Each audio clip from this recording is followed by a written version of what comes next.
How are you? I'm good. I'm good. I'm good. So we're really excited about your clay sculpture workshop with us. So that's going to be kind of inspired by the sculptures that you had on display with us. Is that right? Yeah, yeah. It's inspired by clay, really. It's Yeah. inspired by clay, the material and what it holds and brings and also it's inspired because clay is such a beautiful medium to step aside and close down and just use your hands to be guided to create something. And um, yeah, I'm really excited to do that with a group of people. It would be very interesting how it differs of having a group of people um, doing this exercise or this meditation together. And yeah, I also will talk a little bit about um, the philosophical side of clay and again the creation stories and the mythological stories related to clay. That's really interesting, and the symbolism of all these tiny little figurines which have been found thousands of years ago and what they mean. So I think it's going to be really interesting and really, no, I'm excited about it. Yeah, it sounds really cool. And Yeah. so everyone's going to be able to make at least one sculpture, right? And then they Well, can hopefully too. hopefully two, yeah, if time allows. Yeah, hopefully too, because I think, the meditation one where the eyes are closed, this is just an initial taking them onto a journey. And I don't think the form will be right there. And from that piece, then we create an altar piece. And hopefully, I'd really like to create a little water bowl as well, because that's very significant, and teach them the coiling technique, which is a very ancient before the wheel came in. And yeah, and it's all quite feminine because as soon as the wheel came in, the male uh, stepped in and said, "We're the potters now." Whereas I sort of want to go back in time and keep the coiling technique alive, and that's how I work.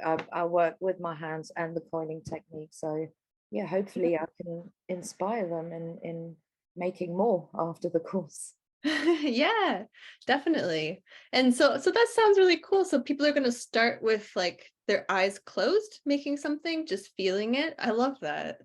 Yeah, it's a sort of, I want to take them on a little journey, like a little meditation. And basically what I hope to achieve is that we can sort of step aside of what we think we want to make, or um, preconceptions, and just being an empty vessel. And I think when you're guided in a meditation, sometimes, well, hopefully this time your brain will stay there and your hands will create something more intuitively of what the energies bring or where you are at that point. And this is how I sort of start sculptures, that I just close my eyes and try to step aside and just form. And it's really interesting because you think it's just a big fat blob, but when you actually start looking at it, you can see things in it. And you know um, and looking at these blobs, or maybe some people have already something more, but it's mainly a blob, but a blob with a lot of potential. And then from that we work and create this sculpture, and that's a really beautiful process. Yeah, that does. I've got the picture open of the sculptures of yours that were on display. Was it mother, grandmother, And child, children. or daughter or something? Yeah. Yeah. So when you were making those, did you know what they were going to be, or did that emerge?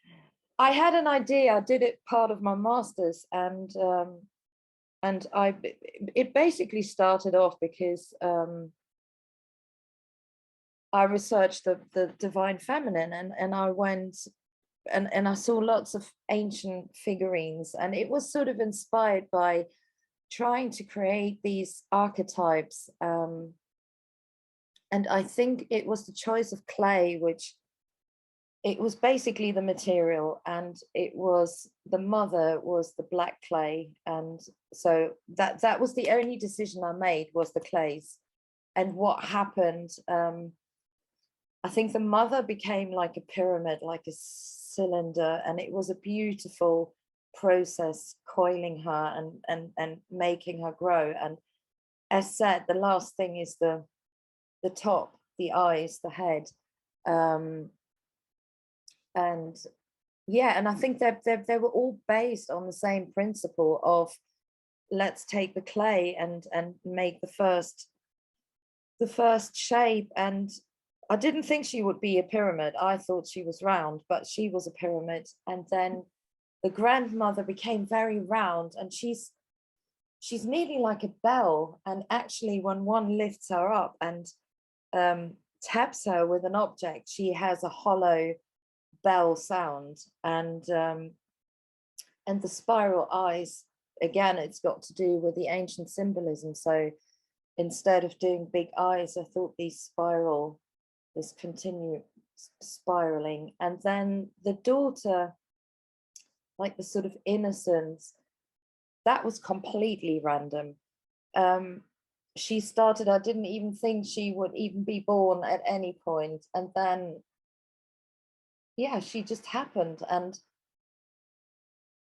again, the last bit of her face, I think I picked up on the bird symbolism for her face, Mm-hmm. which is again very simple. It's just very simple lines, like 3 lines, but it sort of represented a bird. And so then she had a headdress as well, this bird headdress, and there's sort of innocence around her and potential as well. So yeah, that's how they came about. But you know, every time I have a piece of clay in my hand, I don't know, it might, I was just in Wales and I found some wild clay. I love working with wild clay, but I made this tiny little sculpture out of the wild clay, and she's really it's a shame that I don't have her here. She's really beautiful. She's tiny, and she's got a big dress on, and she's got a half moon on her. So she was very lovely. But I think it's also connected to where I am, or where the clay is from. It's called making an intuitive clay sculpture for your altar. So the idea is that people will then be able to put this statue, sculpture, and maybe the bowl as well on their altars. Do you have an altar? Do you have like a sacred space that you like to Yeah, use? yeah, I do have an altar, and I do have a clay uh, figure on my altar.